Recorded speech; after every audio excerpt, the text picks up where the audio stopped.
Welcome to episode 5 of the Sourcing Challenge Show. My name is Mark Lundgren. In this weekly show, I'll be having conversations with sourcers from around the world to talk about how they got into sourcing, what tools they're using, and what exciting projects they're working on. In this week's episode, I'm talking to Guillaume Alexandre from Gate Solution in Switzerland to talk about how he got into sourcing, what a normal week looks like, and what he'll be speaking about at Sourcecon in Budapest. How did you get started in sourcing?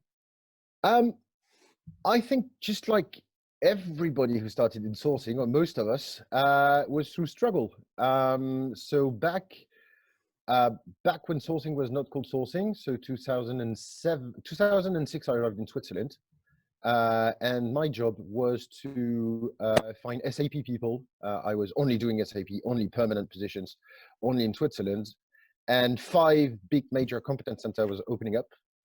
And Switzerland was not producing any SAP specialists. So it was pretty simple. You have to go and find those people. And back in the days, they were absolute divas and that would not answer to you. So how do you find them? And how do you convert them and try to convince them that your clients, who are absolutely amazing, deserve 5 minutes of their time to talk about and maybe join? So I brought here a competence center from like 15 people to 100 and something. So by recruiting a lot of people, which is nice. And so got to know the whole SAP scene. And I had my company back in the day. Well, I didn't have my company. I set up my company back in 2011 as an agency first. So having people, and everybody was specialized. Like we had people in medtech and people in whatever. So I had up to 12 people, but I always loved doing hard stuff to find. Like if it was too easy, don't ask me for an accountant, it's just boring.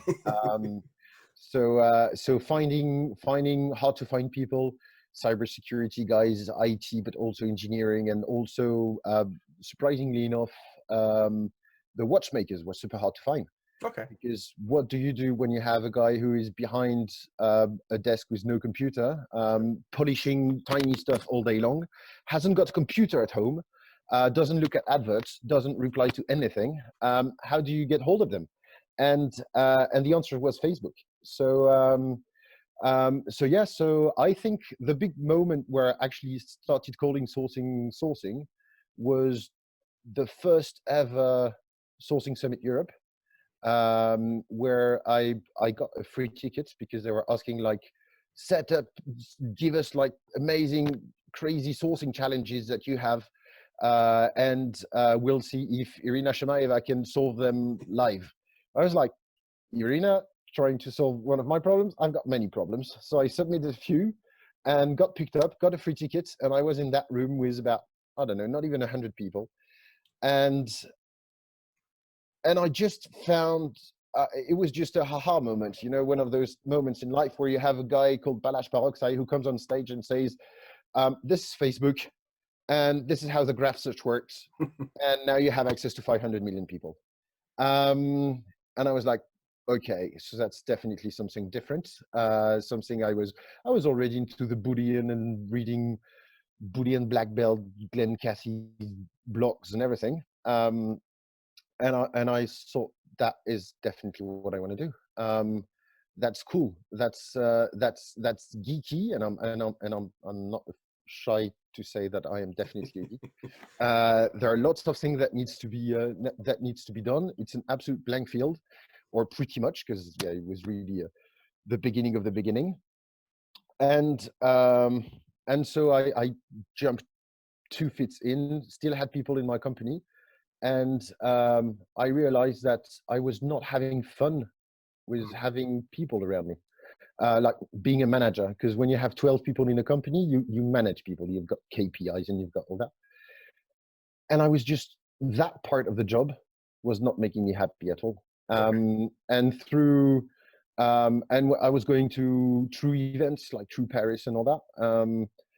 And I realized that's the community I want to be part of. That's what I want to do. And I discovered what's now, that has been for 2 years, my business model, which is to be entirely a sourcer, to work together with internal recruiters only, no agencies or anything, and doing the sourcing for them. but not being paid on a success fee basis or anything, just like that. Like that, hire me because of my sourcing skills. Yeah. I find everybody, I find, contact, and engage people. I say, this is the market. These are the people. Choose, because it's free available data. Choose who you'd like to talk to, and I'm going to approach them for you and organize coffees. So it's as if I was working for a coffee company, pretty much. I'm organizing coffee for very hard to find people with great companies. It's going amazingly well. Like, people are calling me, and that's it. So always been also in lots of sourcing contests and the Sourcecon Grandmasters things and the World Greatest Sources things, and always trying to go above and beyond, and going always a bit further. And yeah, that's how I got into the Sourcecon community and all those things that I absolutely love. So what I love is I keep doing extremely different things. I work for very big companies, like, find me all the .NETs of the second largest city of Sweden, all right, because we're setting up a new team. That's fun. But I'm also working for, like, engineering companies asking me, find me an engineer specialized in nuclear plants and structural side of things, and the guy must be approved as confidential defense, like defense approved and whatever. Yeah. So when you think, I always think like job, money, location. That job I can't talk about because I don't understand it, and I can't talk about it. Money is just okay, and location is really middle of nowhere because it's like a not power plant. almost, almost a military site and things like that. So so these are challenges. So I love challenges. And yeah, it's just tremendous amount of fun, because so I work on 5 requirement tops per month, not more. And I just try to go and dig and find and do things that people just don't do, which is, I'm in the country of post and pray. 99.9% of recruitment is done by post and pray. Yeah. Because Switzerland is fairly attractive, so people do respond to adverts. But if it doesn't work, where do you go? What do you do? How can you push the game?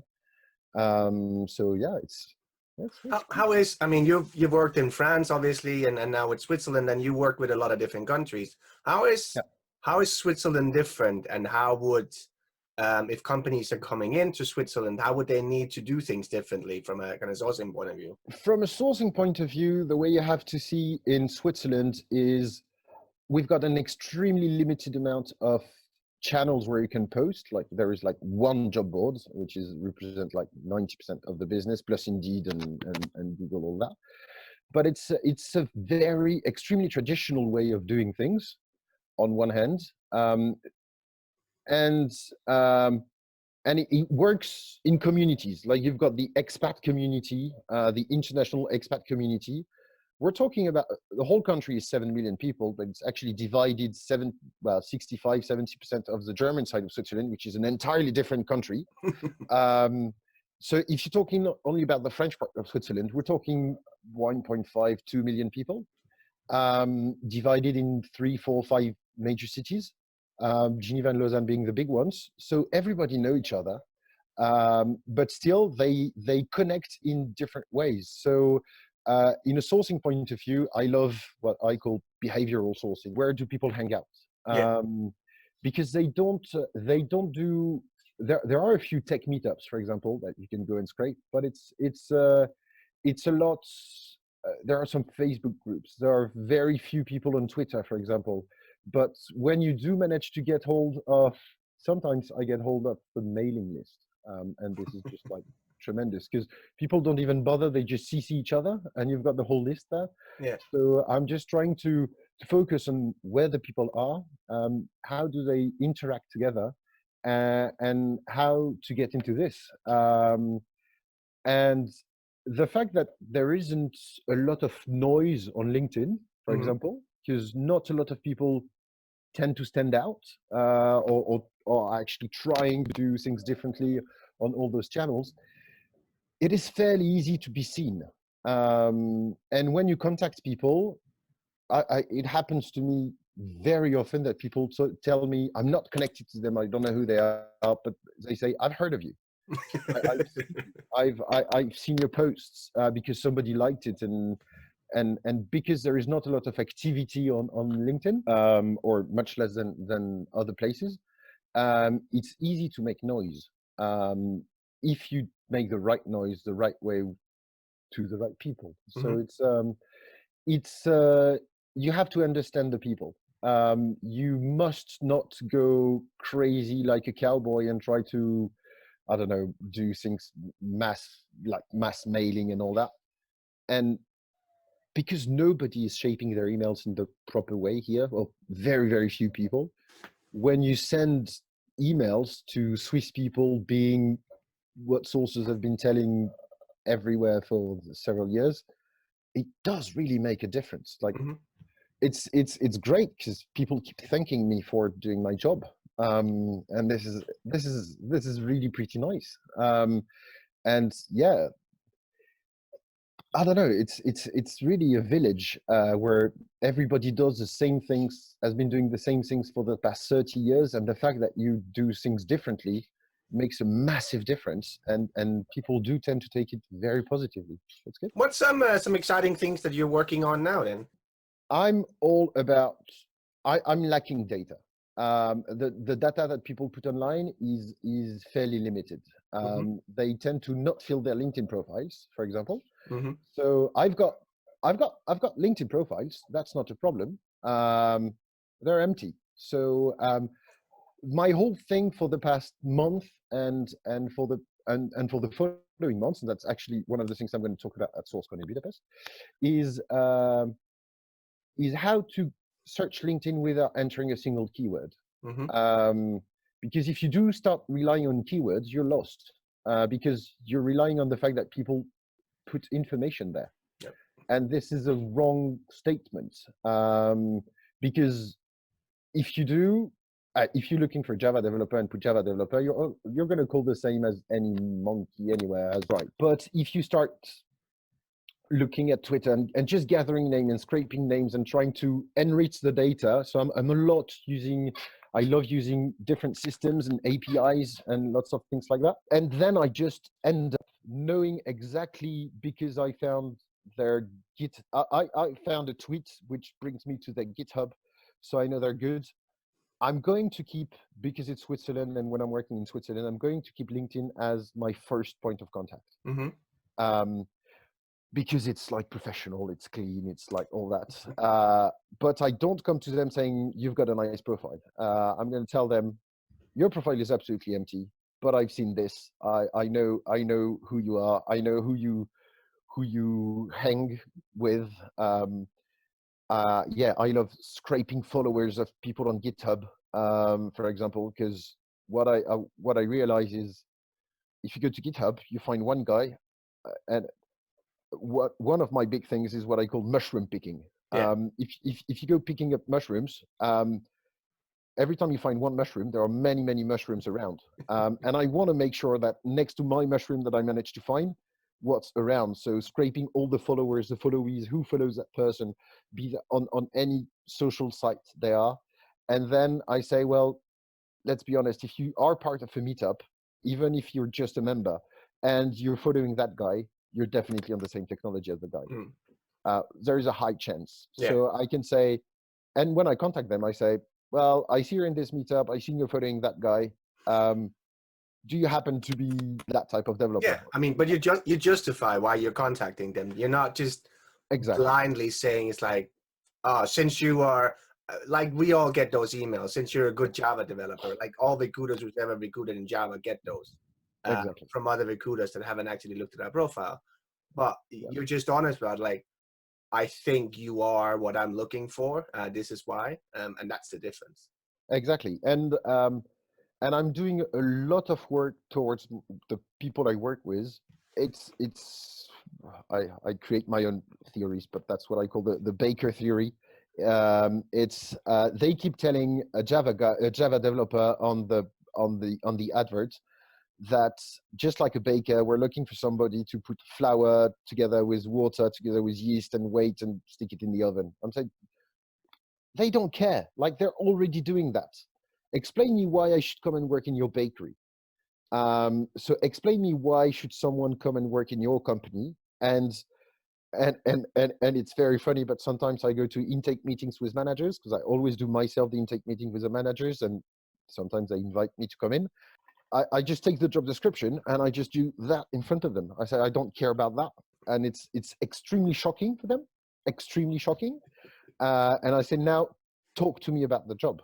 Talk to me about why you're working in your company. Why haven't you left yet? So this is a very different approach, because the way people are used to here is like, I'm a recruiter, I'm coding HR, I'm working success fee. All right, this is job spec. I shoot it to you, find me guys and see what happens. And the fact that I'm not working success fee, that I'm very weird, and super happy. And my clients are happy. Like, That's good. so yeah, they're coming So back. what kind of roles do you work on? Is it predominantly roles in Switzerland then, or is it a bit all over the place? It's a bit all over the place. Being French speaker, of course, native French speaker, it's mainly French speaking roles. I would say 80% of them are predominantly French speaking. Some clients have asked me, like, can you go and find people in Germany or all that? And I think that for sourcing, you must have a level of understanding of the language if you really want to be efficient about how to shape your emails and all that. And you must be at least very, very fluent in the language. So I only take assignments where I feel comfortable in the language. So be that English or French or Spanish, but I don't really do that. But yeah, it's mainly France, mainly Switzerland, and sometimes like UK, Sweden, Belgium, Holland, or that, everywhere where you can really interact with people in English. Is there a special way kind of to approach people in Francophone Switzerland and in France? That would be very different from like if you're doing it in English. It's not about the French people. It's about the type of people within France. You don't speak to a French IT guy the same way as you would speak with an engineer, the same way you would speak with a lawyer, the same way you would speak with. So it's really the level of proximity you have to put in your emails and all that. Really depends on the type of community. Because in French we've got the tu and vous, like the formal and informal. Exactly. Yeah. So what do you use? When, how, what? The way you shape, the way you approach the people can be very different in terms of community, and also depending on the type of clients that you're working with. Like, I'm working quite a lot with luxury goods clients, which is fun. But at the same time, I can't be all crazy geek, woohoo, join us, all that. Like, I'm embedded 100% in the employer brand. Yeah.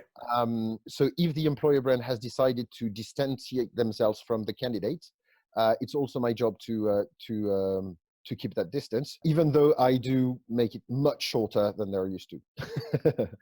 But still, it's less. When I work in the UK, it's straight to the face, because you've been headhunted 20,000 times in your life. You've got recruiters calling you 20 times a day. So this is why I make a difference. For France and Switzerland, they are less used to that, or they are so fed up by that because they get a massive amount of people. Like, yeah, I did .NET developers in Paris. My return rates were shit at the beginning. Like, I really struggled to manage to get them to reply to me. I did, but it took me a long time, really, because the guy tell me, well, I get between 10 and 20 emails a week minimum. Wow. So why should I even reply? Every time they see it's a template, every time they realize it's a template, they don't answer. I'm not saying I'm not doing templates. I'm doing them, but I'm doing them the smart way, and always adding a pinch of personalization into it to make it slightly different.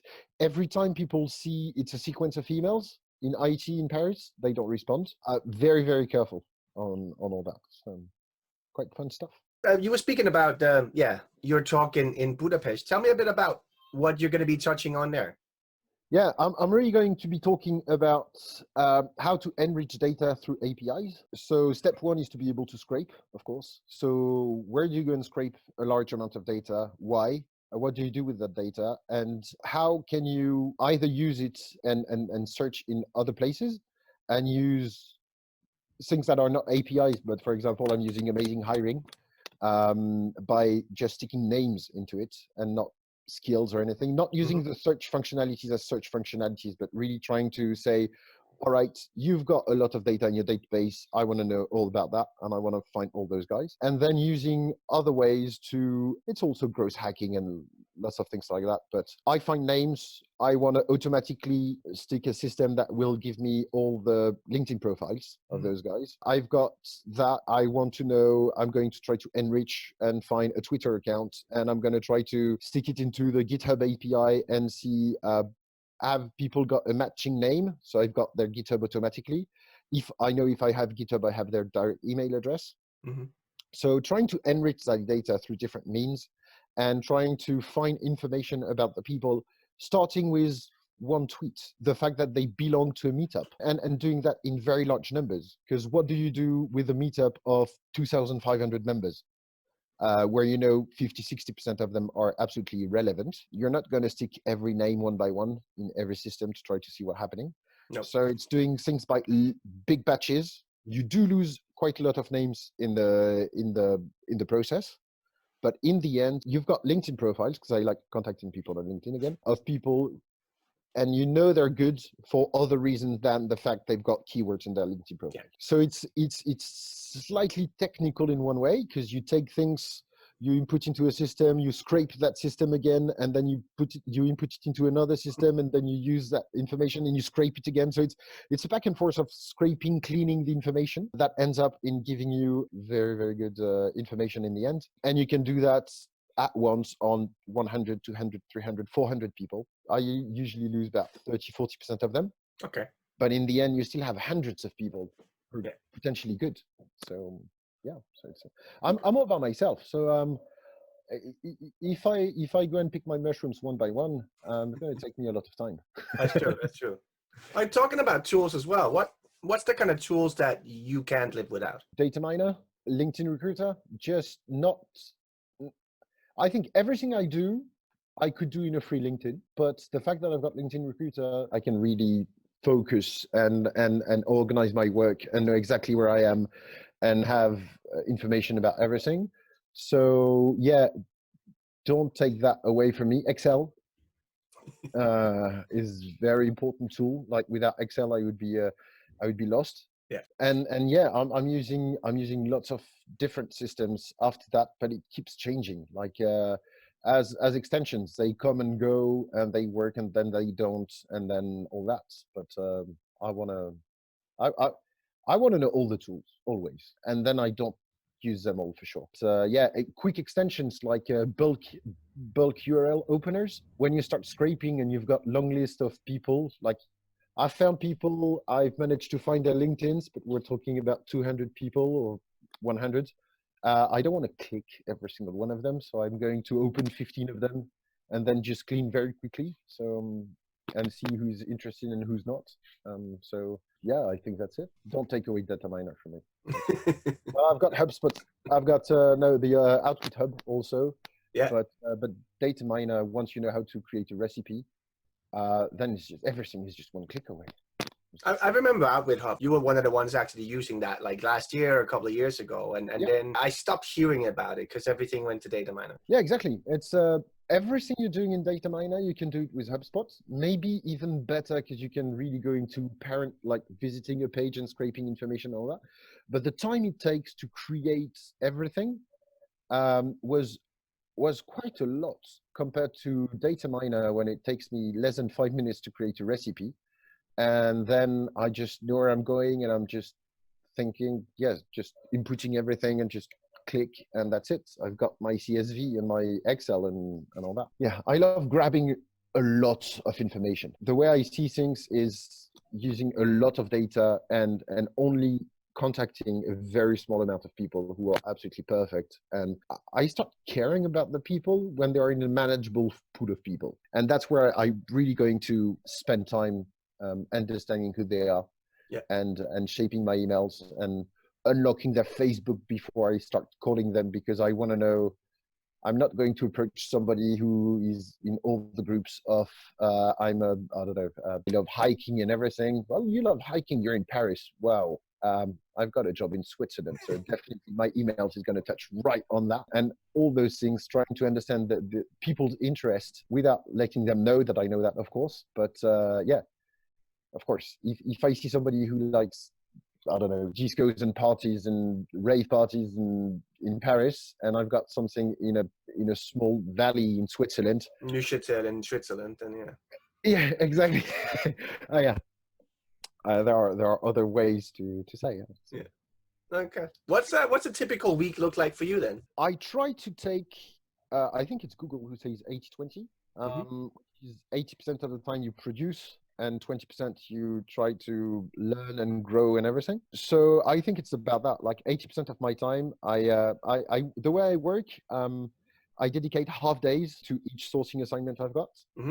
So it's like this morning I'm going to do that, just that. Like, I'm not going to respond to the emails for any other clients or anything. I'm just really focused on that. And then every half day it changes. So my week is kind of planned according to that. And I do allow myself quite a lot of understanding new tools, speaking to people, being on Facebook, being on Twitter, being everything. Because that's where you grow. That's where you learn from others. That's the information that will make you win a lot of time. Honestly, if you compare 2 years ago what I was doing and the same sourcing assignment, the same job, happened to be the other day, I had pretty much the same job that I had 3-4 years ago. I went back to the LinkedIn Recruiter project and I looked at the people and I was like, man, you were shit. Like, you were only looking for keywords of like certifications and everything. And I do same role, same company, same everything. It's entirely different the way I approach things. Like, I'm on all the websites of capture the flag, web security, whatever contests, and I try to find who are the guys. All right, so they're on Twitter, and Twitter means even if they have a username behind, you've got a real name. Grab that name, and you contact the guy and say, you came to Geneva because you were part of this whatever hacking contest. How about coming back for a real job? And people are like, wow, I've been there. Especially the cybersecurity guys, they think that they're invisible on the internet. Yes, exactly. Well, actually, one is. I'm keeping that one for a sourcing contest maybe one day. But there is one guy on LinkedIn. I've got his first name and I've got his company. I know on his blog, on the blog of his company, he's there. I can't trace him. Like, impossible. I don't know his last name. I don't know anything about the guy. He exists somewhere, but it's my one day that will be maybe the final thing. I spent maybe already like 3-4 hours trying to chase a guy because I'm like, I hate it. You exist. Where are you? So yeah, cybersecurity, I'm having a lot of fun. Yeah, I'm going to be speaking to other sources, obviously, around the world. What's some of the things that you would like to know from other sourcers, or that you had a hard time finding out when you started out? I think it's inspiring people who. I think when you start sourcing, the most important thing is to entirely change your mindset from a recruiter, because most of us come from a recruitment background, and that might actually be wrong nowadays. Because the way I see things, a sourcer is part of what I call people attraction, together with the HR marketing people. Like, we're converting people to candidate. When a recruiter converts a candidate to an employee, like through hiring and evaluation and all that, I'm crap at that. Like, I love everyone, so I want to hire everybody. So don't ask me to become a recruiter. But changing your mindset to you are a candidate and you have to show things to me because I'm the one with the power and I'm the one deciding if you're going to get hired or not. To sourcer, which is you exist. Are you aware that I've got potentially a position, a great opportunity for you, all that, and convincing that people. I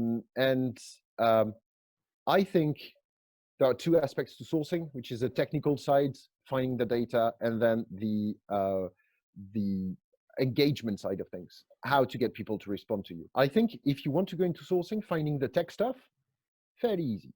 Like, you've got lots of trainings, lots of blogs online, people keep sharing, you've got groups. You just have to do the work, but it's fairly comprehensive. If you don't change your mentality towards how should I approach people, how should I message, like seeing the world with a sourcing mentality like you, what are other jobs who are going through the same struggle as I am doing, like salespeople, for example, and A/B testing and sequences of emails and using videos and all that. those people have the same problem as I have, and they've solved it that way. And that's how I'm going to put my sourcing goggles on and change the way we see things. And I think it's exactly that we need more, is people who go and take the time, because it does take time, to say, all right, I've analyzed my problem as a sourcer. We all have the same problems, let's face it. And I'm going to go there and I'm going to see what the growth hackers have been doing, which is great, like the Facebook group that you made. Exactly. This is what the sales people are doing. This is, and not reinventing the wheel, but being inspired by people who've been above and beyond and who could talk to you about how they do things. So I think, yeah, what I would like to hear from other sources is, where have you been? Like, what have you done that is different? I know some sources are spending a lot of time on things like product hunt, for example, finding new ways, new products, new ideas, and putting the sourcing goggles on and saying, how can you readapt that to sourcing? Once you've got that mentality, that way of seeing things, everything becomes clear because you can adapt it to your market, to your way of working, to your client, to your company, to everything. This is really that I would be looking for. It's inspiring people who can tell you, stop looking at doing the same things, to change your mindset, be different. And that's where you grow the most, to me. The technical side is amazing, but I'm not able to do what Aaron Lins does. I've tried, or Victor Soroka. I've tried also. I'm not, I think I know I don't want to be a developer now. And I love the sources who code thing.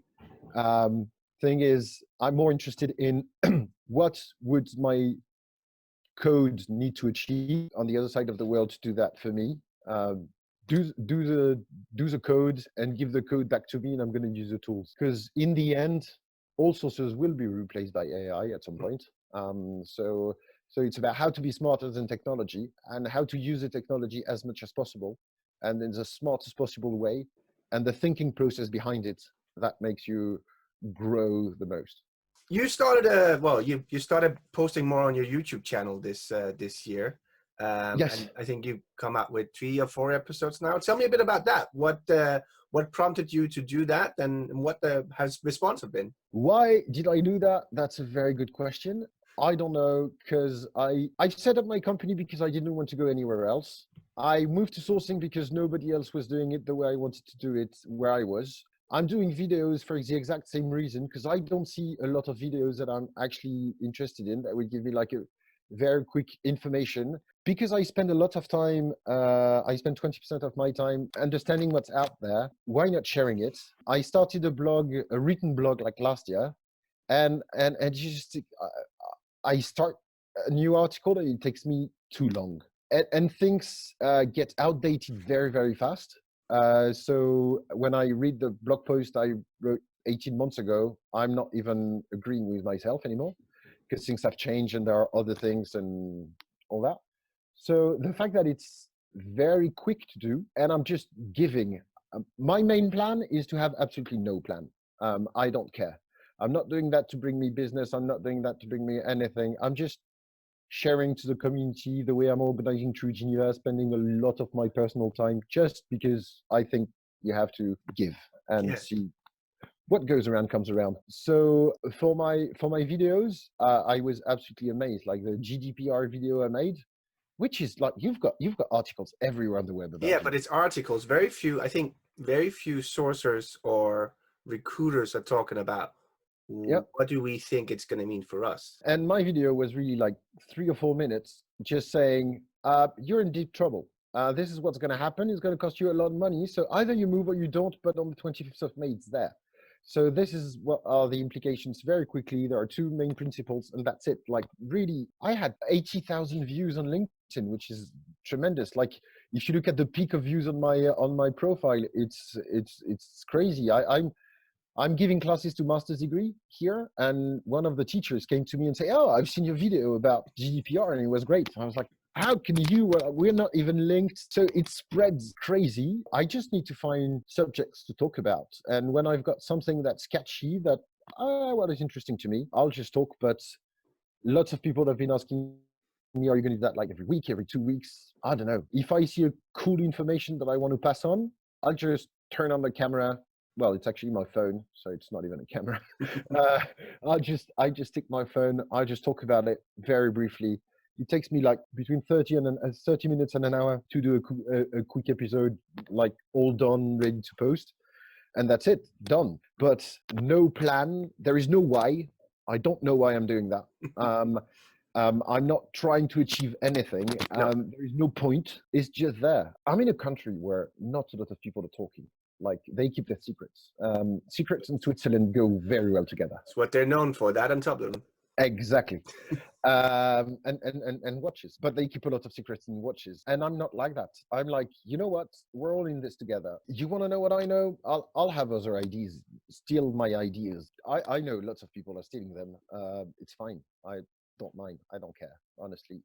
If I don't need a candidate, yes, I'm giving the candidate for free, which is sin in everything that's recruitment when you're external. But I'm here to help the people. I don't know. I'm just, I'm not internal because there is not a single company in Switzerland who would be like growing fast enough and who has a sourcing function.